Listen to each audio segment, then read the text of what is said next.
Un coche de carrera se desintegra frente a una tribuna llena de gente. Años después, un piloto decide caminar mientras todos corren, y esa caminata termina diciendo más sobre seguridad que cualquier discurso. Luego un campeón de Fórmula 1 queda atrapado en fuego, un Mercedes de Le Mans despega como si fuera un avión y, décadas después, una pieza de titanio que todos odiaban salva a un piloto frente a millones de personas. La historia del automovilismo no avanzó solo por motores más potentes, coches más rápidos o marcas con más dinero. Muchas veces avanzó por golpes. Por accidentes que dejaron una pregunta incómoda sobre la mesa: ¿cuánta velocidad puede soportar un deporte antes de admitir que sus reglas se quedaron viejas? Hoy te cuento 5 accidentes que cambiaron la seguridad en las carreras. 5 momentos donde el automovilismo cruzó una línea peligrosa y tuvo que corregirse, aunque fuera tarde, aunque doliera, aunque nadie quisiera aceptarlo en ese momento. Si este tipo de historias es tu mundo, dale like, usa la función Hype de YouTube si lo tienes disponible y suscríbete al canal. Esto nos ayuda a seguir contando historias y difundiendo la cultura del mundo automovilístico. Además, seguimos. Le Mans, años 40 a 50. En esa época, Le Mans todavía era una mezcla brutal entre carretera pública y espectáculo mundial. La pista era rápida, hermosa y peligrosa, pero la seguridad estaba varios pasos atrás. No había una separación moderna entre boxes y recta principal. El público estaba demasiado cerca. Las barreras eran primitivas. Y los coches ya eran demasiado rápidos para ese escenario. La tragedia comenzó frente a la zona de pits. Mike Hawthorne, en su Jaguar D-Type, redujo la velocidad para entrar a boxes. Detrás venía Lance McQueen en un Austin GLA, que reaccionó para evitarlo y se movió hacia la izquierda. Justo en ese momento, Pierre Levesque llegaba a toda velocidad en su Mercedes-Benz 300 SLR. No hubo espacio, no hubo tiempo, no hubo margen. El Mercedes golpeó al Austin GLA, se levantó del suelo y salió despedido hacia la zona de espectadores. El coche se desintegró y partes pesadas de la máquina salieron proyectadas hacia la multitud. Levesque murió en el accidente y más de 80 espectadores perdieron la vida. Fue el peor desastre en la historia del automovilismo. Lo más difícil de entender hoy es que la carrera continuó. La explicación fue que detenerla podía provocar un caos todavía mayor, bloquear rutas de emergencia y dificultar la salida de ambulancias. Pero para muchos, aquella decisión quedó como una herida moral imposible de cerrar. Mercedes retiró sus coches esa noche. Y al final de la temporada se alejó de la competición de fábrica durante décadas. Pero el golpe más grande no fue solo para Mercedes. Fue para todo el automovilismo. El desastre de 1955 obligó a revisar circuitos, tribunas, zonas de boxes y la distancia entre el público y los coches. En varios países, las carreras fueron suspendidas o cuestionadas con una dureza que la industria ya no podía ignorar. Le Mans sobrevivió, pero no volvió a ser la misma. Porque ese día quedó claro que la velocidad había superado al escenario. Los coches habían evolucionado más rápido que las pistas, más rápido que las barreras y más rápido que la mentalidad de la época. La tragedia de 1955 no fue solo un accidente. Fue el momento en que el automovilismo entendió que el espectáculo también podía volverse imperdonable. Durante décadas, Le Mans tuvo una de las salidas más famosas del automovilismo. Los coches quedaban estacionados a un lado de la pista. Los pilotos esperaban del otro. Cuando bajaba la bandera, todos salían corriendo, cruzaban el asfalto, saltaban dentro del coche, arrancaban y se lanzaban a la primera vuelta. Era espectacular. También era una locura. Porque en esa desesperación por no perder segundos, muchos pilotos arrancaban sin abrocharse bien el cinturón. Algunos preferían acomodarse ya en movimiento, mientras el coche aceleraba hacia Mulsanne. Era una tradición perfecta para las cámaras, pero peligrosa para quienes iban dentro. Jackie Ickx lo sabía. En 1969, el piloto belga decidió protestar de una forma simple, silenciosa y humillante para toda la carrera. Cuando bajó la bandera, todos corrieron. Él no. Ickx caminó. Mientras los demás cruzaban la pista como si el mundo se estuviera acabando, él avanzó con calma hacia su Ford GT40. Se subió, se abrochó correctamente el cinturón y salió último. Parecía una locura competitiva. En Le Mans, regalar segundos al inicio podía parecer un suicidio deportivo. Pero Ickx no estaba intentando ganar la primera curva. Estaba intentando demostrar que una tradición no valía más que una vida. Y la carrera le dio la razón de la forma más cruel posible. En la primera vuelta, Jon Wolfe sufrió un accidente con su Porsche 917 cerca de Maison Blanche. No estaba correctamente sujeto por el cinturón y fue expulsado del coche. Murió en el accidente. El contraste fue brutal. Ickx había perdido segundos para abrocharse. Wolfe perdió la vida en la primera vuelta de una carrera donde muchos todavía trataban el cinturón como un detalle incómodo. Y entonces llegó la ironía que convirtió esa historia en leyenda. Después de salir último, Jackie Ickx y Jackie Oliver llevaron su Ford GT40 hasta la victoria. Ganaron las 24 horas de Le Mans de 1969 por un margen mínimo, alrededor de 120 metros, después de un duelo final contra el Porsche 908 de Hans Hermann y Gerard Larose. El hombre que se negó a correr al inicio terminó ganando la carrera. Al año siguiente, la salida tradicional de Le Mans empezó a desaparecer. La carrera entendió que aquella imagen cinematográfica de pilotos corriendo hacia sus coches ya no se podía defender. Ickx no cambió Le Mans solo caminando. La muerte de John Wolfe fue el golpe decisivo. Pero su gesto hizo visible lo absurdo del ritual. Porque a veces, en el automovilismo, el acto más valiente no es acelerar más que todos. A veces es detenerse, caminar y demostrar que todos los demás están corriendo hacia el error. A mediados de los años 70, la Fórmula 1 era emocionante, sí. Pero también era brutal. Los coches eran rápidos, las pistas eran peligrosas y los rescates no siempre llegaban a tiempo. En algunos circuitos, si un piloto se estrellaba lejos de los boxes, podía pasar demasiado tiempo antes de recibir ayuda real. El 1 de agosto de 1976, el campeonato llegó al Nürburgring Nordschleife, el famoso infierno verde. Casi 23 kilómetros entre bosques, curvas ciegas, cambios de elevación y zonas donde un accidente podía quedar demasiado lejos de cualquier equipo de rescate. Niki Lauda, campeón vigente con Ferrari, ya había advertido el peligro. Intentó convencer a los demás pilotos de no correr por las condiciones del circuito. La votación fue en su contra. La carrera siguió. En la segunda vuelta, en la zona cercana a Bergwerk, el Ferrari 312 T2 de Lauda perdió el control a alta velocidad. El coche golpeó las barreras, rebotó hacia la pista y fue impactado por otros monoplazas que venían detrás. En segundos, el Ferrari quedó envuelto en fuego. Lauda quedó atrapado dentro del coche. Los equipos de emergencia no estaban lo suficientemente cerca. Así que la ayuda llegó de sus propios rivales. Sin protección especial, lograron liberar a Lauda y sacarlo del incendio. El diagnóstico fue terrible. Quemaduras graves y daño pulmonar por inhalación de gases tóxicos.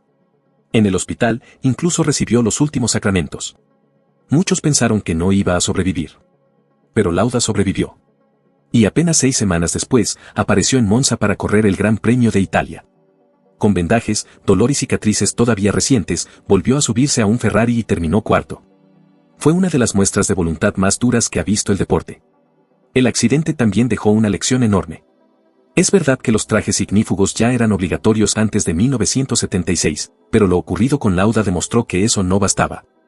A partir de esa época, la protección contra fuego empezó a tomarse con otra seriedad, trajes de varias capas, ropa interior ignífuga, guantes más resistentes, mejores cascos, sistemas de extinción más eficaces y una presión mucho mayor para mejorar los rescates.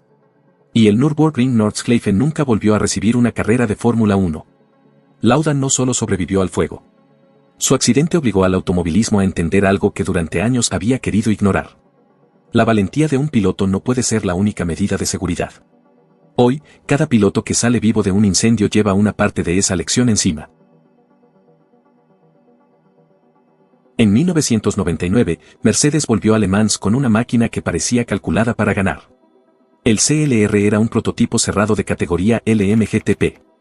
Bajo, largo, afilado y diseñado para cortar el aire en las rectas del circuito de la Sarthe. En el túnel de viento, los números parecían perfectos. Pero Le Mans no es un túnel de viento. Le Mans es una carretera viva. Tiene cambios de elevación, baches, rebufos y zonas donde el aire deja de comportarse como los ingenieros esperan. Y el CLR tenía un problema brutal, era demasiado sensible al cabeceo. Si la nariz se levantaba unos centímetros al pasar por una cresta o al seguir de cerca a otro coche, el aire podía meterse por debajo y convertir el fondo plano en algo parecido al ala de un avión. La primera advertencia llegó el jueves por la noche. Mark Webber iba a velocidad de clasificación cuando su Mercedes levantó el morro y salió volando camino a Indianápolis. El coche giró en el aire y terminó destruido fuera de la pista. Webber sobrevivió. Mercedes ajustó el coche y siguió adelante.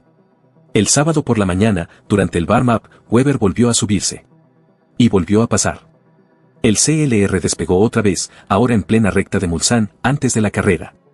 2 vuelos en el mismo fin de semana. 2 advertencias imposibles de ignorar. Mercedes retiró ese coche, pero dejó competir a las otras unidades. Horas después, durante la carrera, Peter Dumbreck venía persiguiendo a un Toyota a altísima velocidad. Al pasar por una zona de elevación, la pesadilla se repitió frente a las cámaras de televisión. El morro del CLR se levantó, el coche perdió contacto con el suelo y salió disparado por encima de la pista. Dio vueltas en el aire, cruzó las barreras y desapareció entre los árboles del bosque de la Sarthe. Durante unos segundos, nadie sabía si Dumbreck seguía vivo. Pero el monocasco de fibra de carbono hizo su trabajo. El coche quedó destruido, pero la cabina resistió. Dumbreck salió con vida, sin lesiones graves. Mercedes retiró inmediatamente el coche que quedaba en carrera. Su programa de prototipos quedó marcado para siempre por ese fin de semana. Y el CLR no fue una locura aislada. Un año antes, un Porsche 911 GT1 98 también había salido volando en Road Atlanta, durante Petit Le Mans. Era la señal de que esa generación de prototipos extremos estaba jugando demasiado cerca del límite. El Mercedes solo convirtió el aviso en escándalo mundial. Después de episodios como ese, las autoridades empezaron a cambiar la forma de diseñar estos coches. Menos fondo plano, menos voladizos peligrosos y, años después, aberturas visibles sobre los guardabarros delanteros para liberar presión de aire y evitar que el coche se convierta en un avión. Por eso muchos prototipos modernos tienen esos huecos enormes sobre las ruedas. No están ahí para verse agresivos. Están ahí por una razón mucho más seria. Porque en Le Mans, Mercedes aprendió de la peor manera que un coche de carreras no solo tiene que ser rápido. También tiene que querer quedarse en el suelo. Y ahora llegamos a una historia mucho más reciente. En 2018, la Fórmula 1 hizo obligatorio el halo, una pieza de titanio sobre la cabeza del piloto, diseñada para protegerlo de ruedas sueltas, piezas grandes y golpes directos contra la cabina.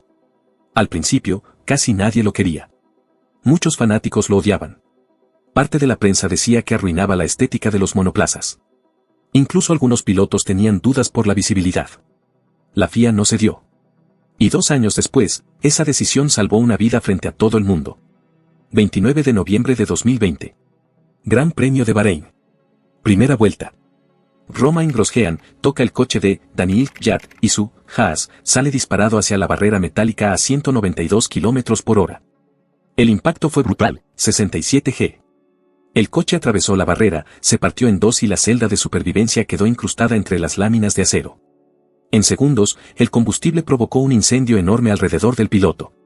Durante unos instantes, la transmisión mostró una imagen imposible de procesar, medio coche desaparecido, fuego por todas partes y Grosjean atrapado dentro. En otra época, ese accidente probablemente habría terminado de otra manera. La barrera quedó peligrosamente cerca de la zona de la cabeza del piloto. Pero el halo recibió parte del golpe, abrió espacio entre el metal y la cabina, y evitó que el acero llegara directamente al casco de Grosjean. El halo hizo su trabajo. Pero el problema apenas empezaba. Grosjean seguía vivo, pero estaba dentro del fuego. Tenía que salir rápido. Se quitó el volante, intentó liberarse y descubrió que una pierna estaba atorada entre la estructura dañada y los pedales. Por unos segundos pensó que no iba a lograrlo. Después, con pura adrenalina, tiró de la pierna, dejó una bota atrapada dentro del coche y empezó a trepar por el hueco estrecho que quedaba entre la barrera y el halo. Casi 27 segundos después del impacto, Grosjean salió de las llamas y saltó hacia los comisarios. Tenía quemaduras en las manos y un pie sin bota, pero estaba vivo. Sin fracturas graves. Sin el final que todos temieron al ver la explosión. Ese día, el debate sobre el halo murió para siempre. Ya no importaba si era bonito o feo. Ya no importaba si rompía la silueta clásica de un Fórmula 1. Todo el mundo acababa de ver a un piloto salir caminando de un accidente que, sin esa pieza de titanio, probablemente no habría perdonado nada. El halo, la celda de supervivencia, el traje ignífugo y el trabajo rápido de los rescatistas demostraron algo muy simple. La seguridad no está para verse bonita. Está para que un piloto pueda volver a casa. Hay un patrón en estas 5 historias. Le Mans 1955 obligó al automovilismo a mirar la seguridad del público. La muerte de John Wolfe y la protesta de Jackie Ickx ayudaron a enterrar una salida espectacular, pero absurda. El accidente de Niki Lauda aceleró una nueva seriedad frente al fuego, los rescates y los circuitos imposibles. Los vuelos del Mercedes CLR mostraron que la aerodinámica también podía mejorar si el reglamento no entendía lo que estaba creando. Y el accidente de Grosjean convirtió al halo, una pieza odiada por su estética, en una de las decisiones más importantes de la Fórmula 1 moderna. La seguridad en las carreras no cayó del cielo. Se construyó tarde, golpe tras golpe, cada vez que la velocidad encontró una grieta en las reglas. Y esa es la parte incómoda. Muchas de las cosas que hoy parecen normales, las barreras mejor diseñadas, los cinturones, los trajes ignífugos, los cascos modernos, los sistemas de rescate, las reglas aerodinámicas y el halo, existen porque antes alguien pagó el precio de correr en una época que todavía no sabía cómo protegerlo. El automovilismo nunca dejó de ser peligroso. Pero aprendió algo esencial: el espectáculo no puede depender de ignorar el riesgo. Ahora te dejo una pregunta. De estas 5 historias, ¿cuál te parece la más impactante? ¿Con cuál parte de esta historia te quedas? Escríbelo en los comentarios. Nos vemos en el próximo video.